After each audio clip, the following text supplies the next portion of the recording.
continue l'exercice 1 de probabilité du bac spécialité maths d'Amérique du Nord du 22 mai 2025. Dans cette deuxième vidéo, nous allons aborder la partie B. On te dit, on note grand X, la variable aléatoire donnant le nombre de points marqués par Victor lors d'un match. On admet que l'espérance E de X est égale à 22 et la variance V de X égale 65. Victor joue n matchs où n est un nombre entier strictement positif. On note x1, x2 jusqu'à xn, les variables aléatoires donnant le nombre de points marqués au cours des premiers, deuxième jusqu'au nème match.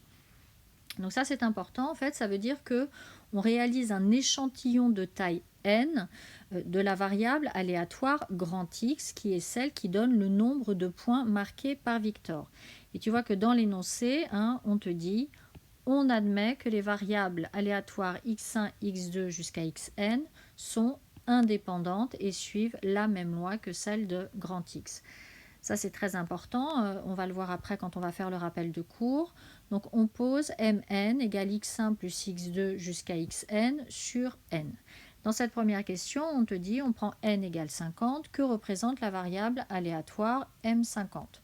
Donc, pour faire un petit rappel de cours, quand on a un échantillon de taille n d'une variable aléatoire donnée, donc là c'est la variable aléatoire grand X, x1 plus x2 jusqu'à xn qui sont les différentes valeurs prises par la variable aléatoire, donc là au cours du premier, deuxième jusqu'au nème match, c'est ce qu'on appelle la variable aléatoire somme de l'échantillon.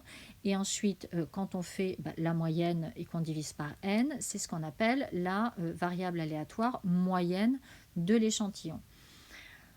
Donc là, on te demande que représente la variable aléatoire M50. Donc tu dis M50 représente la variable aléatoire moyenne d'un échantillon de taille 50 de la variable grand X.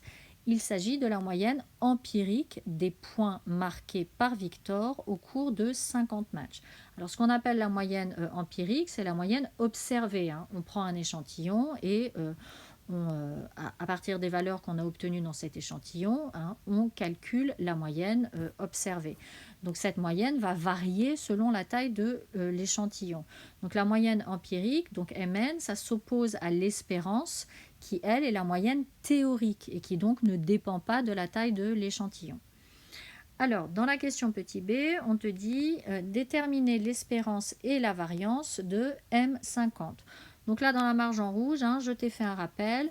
Quand on a un échantillon de n variables aléatoires, donc là x1, x2, xn, qui ont toutes la même espérance et la même variance, c'est-à-dire qu'elles suivent la même loi, comme c'est le cas là dans notre exercice, eh bien, comme je te l'ai rappelé juste avant, tu as la variable aléatoire somme de l'échantillon de taille n qui est Sn et qui est x1 plus x2 jusqu'à xn, et tu as la variable moyenne de l'échantillon qui s'appelle Mn et qui est égale à Sn sur n, c'est-à-dire x1 plus x2 jusqu'à xn sur n. Et donc, je te donne les formules qui te permettent de calculer l'espérance, la variance et l'écart type et de la variable somme et de la variable moyenne. Donc là, dans le cours que j'ai donné, j'ai appelé l'espérance mu, la variance grand V. Alors, pour calculer l'espérance, on n'a jamais besoin de savoir si les variables aléatoires sont indépendantes ou pas. Ça n'a aucune importance. En revanche, quand il s'agit de calculer la variance, il faut toujours préciser que les variables sont indépendantes.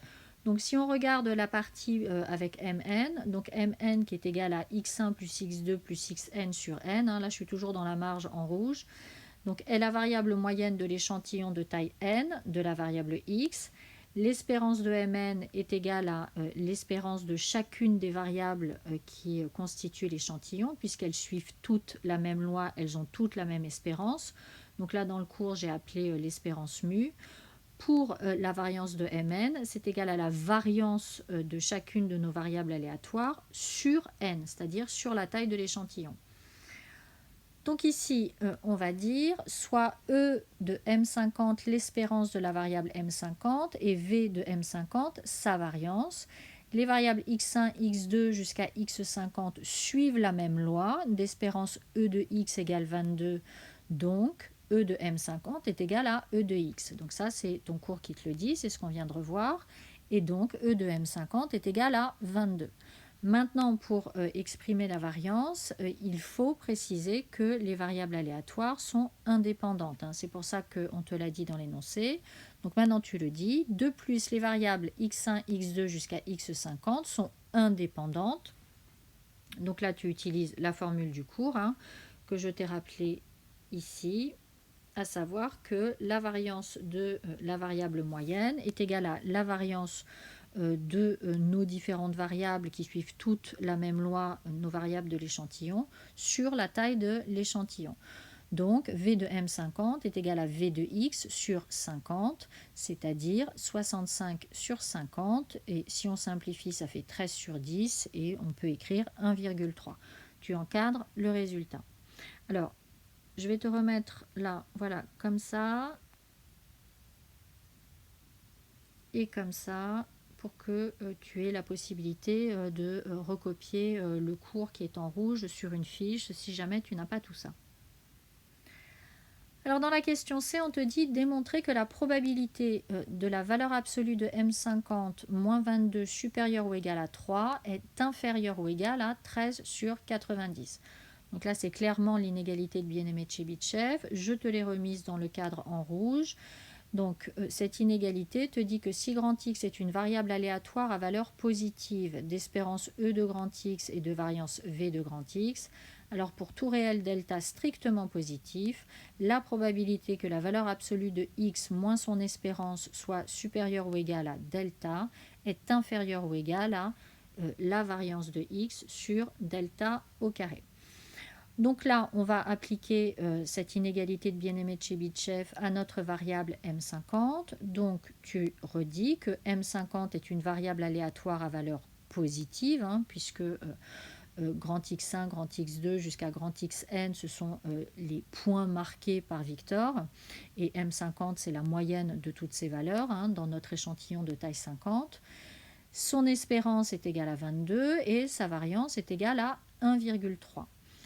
Tu dis soit delta un réel strictement positif, l'inégalité de Bien-Aimé de Chebyshev relative à la variable Mn s'écrit, donc probabilité de valeur absolue de Mn moins son espérance, donc E de Mn, supérieure ou égale à delta, est inférieure ou égale à la variance de Mn sur delta au carré. Donc là, on sait que E de M50 est égal à 22 et on sait que V de M50 est égal à 1,3. Donc on peut écrire que probabilité de valeur absolue de M50 moins 22 supérieure ou égale à delta est inférieure ou égale à 1,3 sur delta au carré. Donc là, tu vois que dans la question qu'on te pose, on a ce supérieur ou égal à 3, ce qui veut dire que ici, delta est égal à 3. Donc tu dis pour delta égale 3, il vient, et donc tu réécris ton inégalité.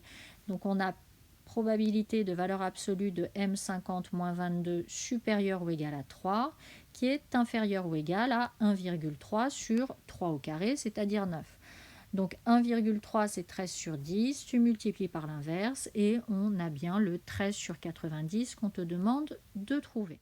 On se retrouve dans la prochaine vidéo pour faire la question D que malheureusement je n'ai pas le temps de faire dans cette vidéo car elle sera trop longue.